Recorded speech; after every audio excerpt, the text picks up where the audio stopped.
Good morning students. Today we are going to study economics, class 11th. In economics, we will see basic concept of economics. So now just see human wants. So as I told you that we are studying economics, and in economics we have classified economics into two categories, micro and macro. So here we are talking about micro. So in the microeconomics, you know that we will study about individual. So here in this chapter we are talking about individual. So we will see classification of human wants. So what is the human want? Firstly, I would like to tell you, human want is an effective desire. Human want is an effective desire at a particular time period. Means to say that this is the want of the people, this is the desire of the people, they want to acquire it.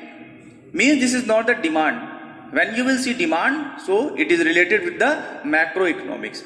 Demand is containing purchasing power also. But human wants, it is only an effective desire without purchasing power. So this is the human wants. Now see classification of human wants. First is the primary want, second is secondary wants. So primary wants means to say that all wants which are very vital for the life, just like food, clothes and shelters. We cannot postpone primary wants. After primary wants, always secondary want arises. Secondary want can be classified into two categories. First is the comfort, second is the luxury.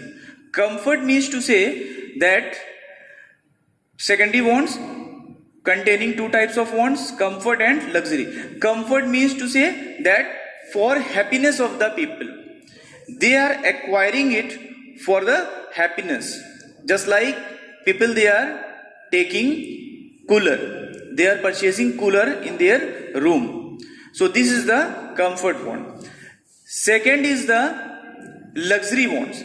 Luxury wants, these wants are very expensive and mostly people, they are purchasing, they are acquiring it for the showing off in the society.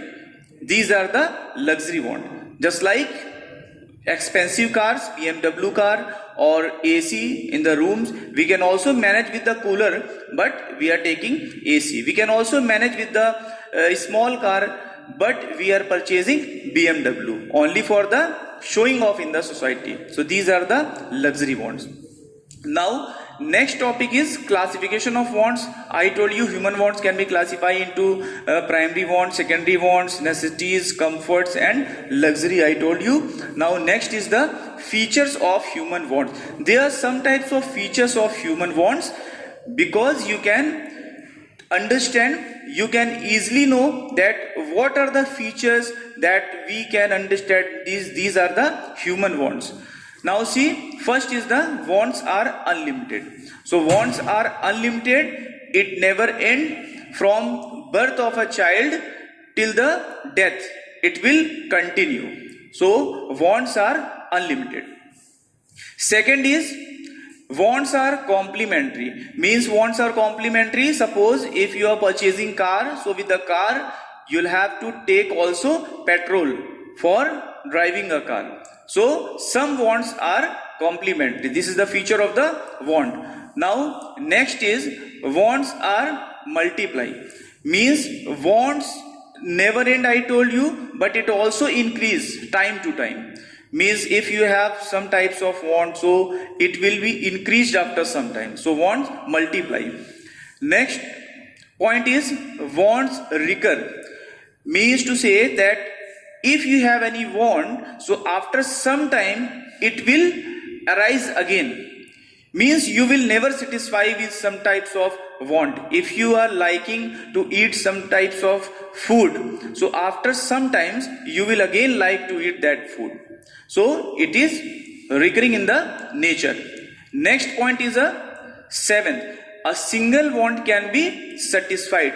Means at a given period of time, only single want can be satisfied, because you and we have limited resources and unlimited wants. Means you have limited money. So at a given time period, or you can say that at a certain time period, you can satisfy only single want. You cannot satisfy all wants. Next is utility. So utility means to say that some types of good which is having some usefulness for you. This is the utility, means want satisfying power of a commodity. If you are feeling that this commodity is having want satisfying power, so means to say that this is the utility, want satisfying power of a commodity.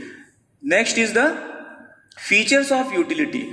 There are some types of features of the utility. First point is utility is subjective, means according to the nature, or you can say that according to the need of the people, you will use it. Next is second point, utility is not measurable. You cannot measure utility in kilogram or in centimeter. You cannot measure it. You can only feel it. If you are eating some types of things and you are getting satisfaction, so you cannot measure this satisfaction. This is the utility is not measurable. Next point is the utility is reproductive, means utility can again rise. It can rise again and again, means after finishing your one want, after satisfaction one want, it will again repeat other want. Suppose that if you want to purchase some mobile, when you will purchase that mobile, so after some time, after 6 months or 1 year, you will again to purchase more expensive mobile. So it means that again and again it will come. Next is utility is different from usefulness. Utility is different from usefulness means some types of utility may contain utility useful. It may useful for you, but maybe that this is not useful for me. Suppose if you are a commerce student and someone, they will give you science book. So in this way, it is not containing satisfying power for you. So in this situation, this is not useful for you. Next point is total and marginal utility.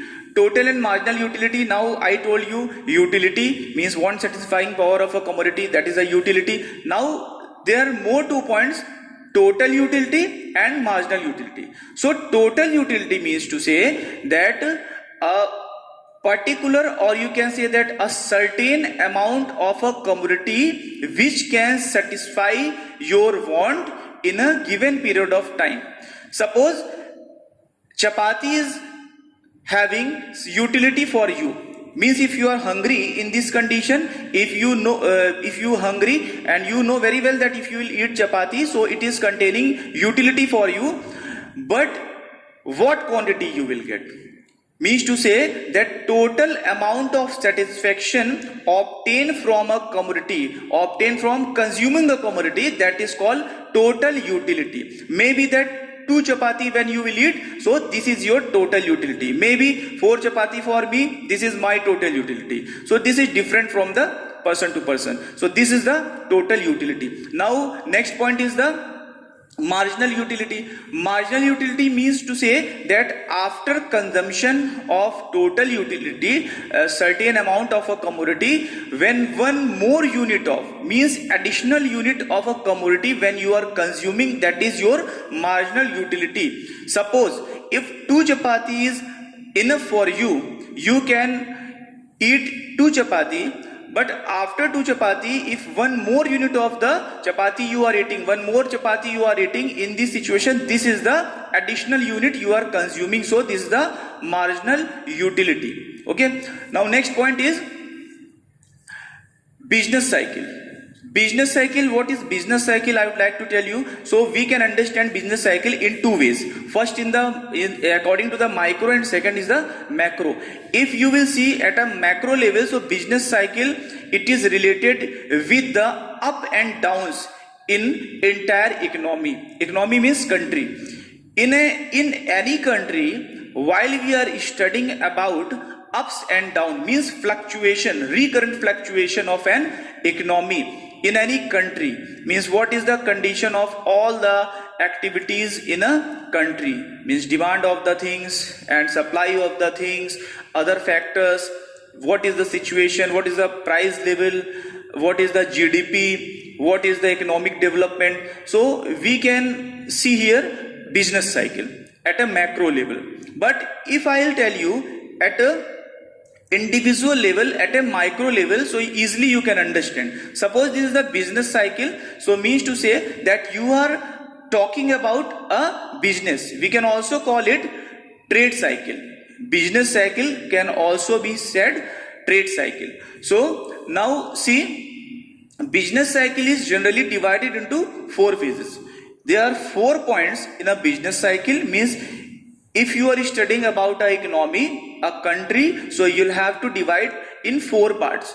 All countries, all economies, they are facing these 4 phases, or at a micro level, all business, no matter that this is very big business, large scale business or micro business, but they are facing 4 phases here. So first is the expansion. Expansion means to say that the time when any business, they are getting very high profit. This is the starting point at which a business, they are getting very high profit. They are, means the goodwill of business at that time increasing very much in the market. So they are getting very high profit, just like Jio. Next point is recession. Recession is the point at which after expansion period, when more companies, they will come in the market, some substitute goods will be available in the market. In this situation, you will get very low profit. Not high profit, but you will get low profit. After that, what will happen? Third point, depression. Depression is the point where many competitors now available in the market and you'll have to face competition with them. So in this situation, a company, they are getting very less profit, maybe that they are surviving their business at a equilibrium level. In this situation, many business can also wind up. This is the depression point. After that, fourth point, recovery or revival. This is the stage when after depression point, business, they are trying to again reach at the peak point. Means again they are trying to get expansion. They are trying to get high profit again. So this is the recovery stage. In this situation, they are using some types of sales promotion method. They are using advertisement. So in this way, they are getting trying to getting high profit. So these are 4 phases. You can also understand according to the micro at a business level, or you can also understand according to the economy, means as a country you can understand. So a country is also facing these 4 phases, these 4 stages a country is also facing. So these are very important. So now I am going to tell you according to the graph. On the graph I will tell you. This is the business cycle graph. This is the y-axis, this is the x-axis. We are showing economic activity. Here we are talking about time period. So a business, they are starting. I am explaining according to the business because you are in class 11. So we are studying micro.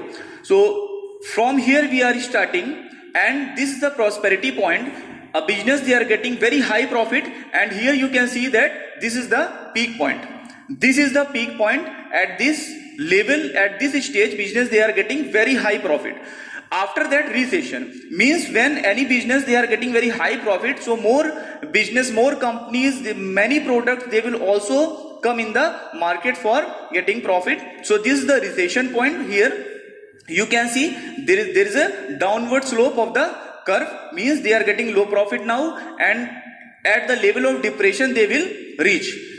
This point is the depression, means they are maybe that they are no profit, they have no profit, no loss. In this situation, this is the depression point. After this point, companies they will again try to reach at a high profit level, but they may not get high profit again because substitutes are available in the market. So this is the recovery point. They are using many types of sales promotion method, many techniques they are using for getting high profit. So this is the recovery. So from the prosperity to peak, and after that recession, then depression, after again recovery. So this is the business cycle.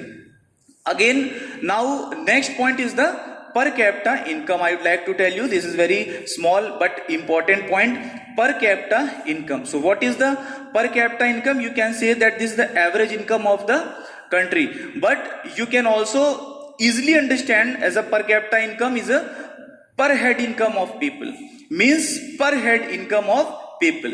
Per capita income means per head income of the people. There is a formula, per capita income of a country. You can find out per capita income how? There is a formula that per capita income is equal to national income divided by population. Means if you want to understand per capita income, so you'll have to put national income of the country and you'll have to divide it with population, total population in a country. So in this way you will get per capita income, means per head income or average income of a country. So this is the per capita income. So now my dear students, that was the chapter 2 we have completed. Now in next topic we will see more important and interesting topics. So best of luck. Thank you.